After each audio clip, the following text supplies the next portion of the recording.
In this video, I will be showing you how to add a payable that is not allocated to any borrowers. So we come into Transactions, Payable Entry, Add Payable. Once this form pops up, we select the company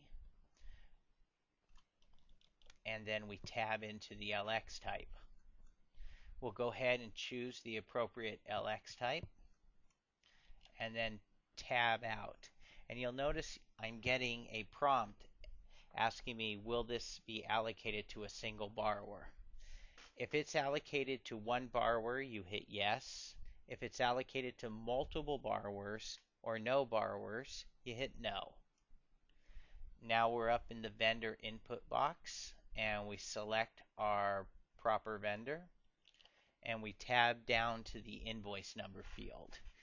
Every payable does require that you use an invoice number.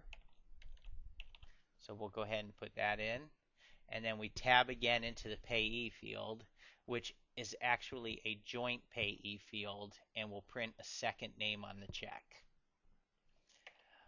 I tab through because we're just going to have one name on the check into the description field, and then I can put in my description here.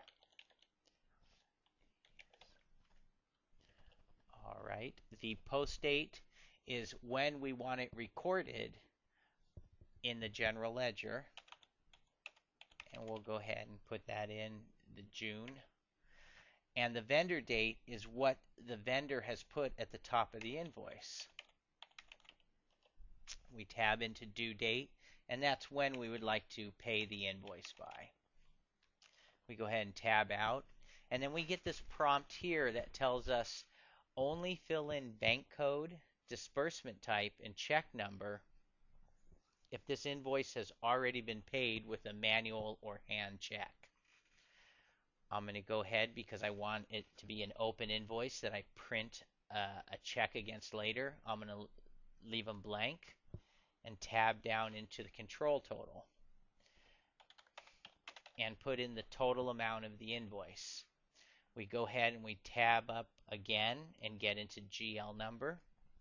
And if we know the number, we can start typing it in. If we know the name of the account but not the number, we can go ahead and click on top of the description column there and start typing in the name of the account. Once we find the GL we want, we can go ahead and select that, put in the amount, and tab down to this last column here. And this question mark means, is this row allocated to one or multiple borrowers? It is not, so we simply leave it no, and then tab down to the next row, and then we can either hit OK to save it.